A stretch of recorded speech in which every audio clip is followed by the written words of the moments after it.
बहुत पुरानी बात है। एक राज्य में एक राजा राज्य करता था। राजा के महल के पास सब्जी का बागान था। राजा के महल की सब्जियां इसी बागान से जाती थीं। राजा को बैंगन बहुत पसंद था, इसलिए उसने अपने बागान में नए किस्म की प्रजाति के बैंगन लगवाए। जब बैंगन की फसल आई, तब राजा ने सोचा कि बैंगन का भरता और बाटी का भोज रखा जाए, जिसमें महल के सभी मंत्री, सैनिक और कर्मचारी शामिल हों। रसोइयों ने बड़े जतन से बैंगन का भरता और बाटी बनाई। खाना बहुत स्वादिष्ट था। राजा सहित महल के सभी लोगों ने जी भरकर बैंगन का भरता और बाटी का मजा लिया। राजा का एक प्रिय मंत्री था, उसे भी बैंगन भरता और बाटी बहुत पसंद आए, इसलिए उसने कुछ खाना अपने घर के लिए भी रख लिया। भाग्यवान, आज राजा के महल में बैंगन भरता और बाटी का भोज था। मैंने थोड़ा तुम्हारे लिए भी बचा कर रखा है। सच में? मुझे तो बैंगन भरता बहुत पसंद है। वाह, भरता का स्वाद तो अद्भुत है। मुझे भी महल के बागान के वही बैंगन चाहिए।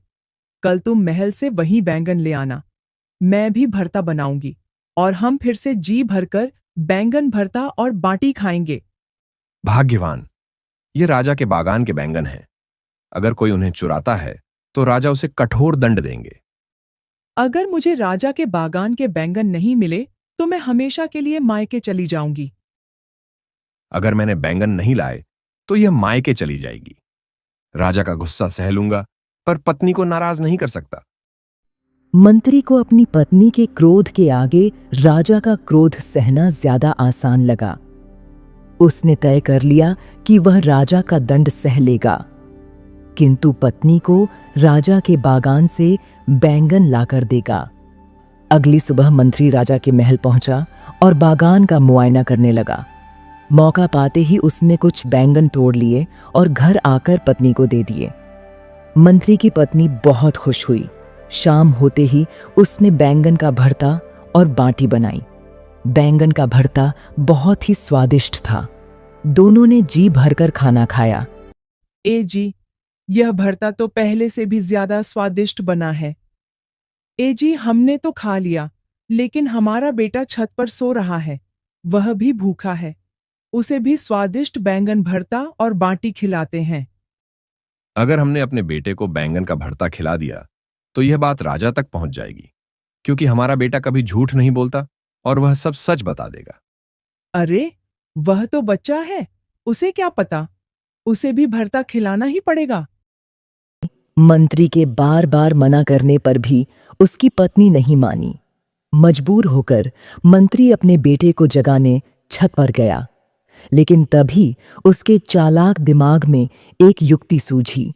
मंत्री छत पर पानी लेकर गया और अपने बेटे के ऊपर इस तरह से डाला मानो बरसात हो रही हो। फिर उसने अपने बेटे को जगाया और कहा, बेटा जल्दी उठो, बहुत तेज बारिश हो रही है। हाँ, चलो जल्दी अंदर। मंत्री अपने बेटे को नीचे ले आया और उसके कपड़े बदलकर बैंगन का भरता और बाटी खिलाई। बेटे को भी खाना बहुत स्वादिष्ट लगा। अगले दिन सुबह राजा को पता चला कि कोई उसके महल के बैंगन चोरी कर ले गया। ये सुनकर राजा को बहुत गुस्सा आया। किसी ने मेरे बागान से बैंगन चुरा लिए? इतनी हिम्मत! ये बहुत गंभीर अपराध है। तुरंत पता लगाओ कि चोर कौन है। महाराज, हमने बागान की जांच की। कल सुबह मंत्री जी को बागान के पास देखा गया था। तो क्या तुम्हें पूरा यकीन है कि मंत्री ही चोर है?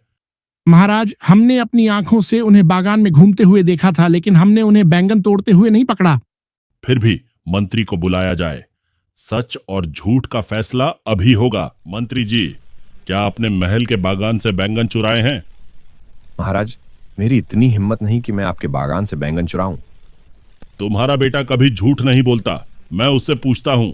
बेटा, कल रात तुम्हारे घर में क्या बना था? महाराज, कल रात हमारे घर बैंगन का भरता और बाटी बनी थी। मंत्री जी, यह सिद्ध हो गया कि आपने ही बैंगन चुराए हैं।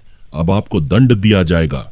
महाराज, पहले इससे यह भी पूछिए कि कल रात मौसम कैसा था। बेटा, कल रात मौसम कैसा था? महाराज, कल रात बहुत तेज बारिश हो रही थी। कल रात तो मौसम खुला हुआ था और बारिश की एक बूंद भी नहीं गिरी, तो फिर यह बच्चा ऐसा क्यों कह रहा है? यही तो मैं कहना चाहता था महाराज। दरअसल जब मैंने परसों राजा के भोज में बैंगन भरता खाया, तब मैं इसकी तारीफ करते करते घर आया। मेरा बेटा इसे सुनते सुनते सो गया और सपने में बैंगन भरता और बारिश की बातें करने लग गया।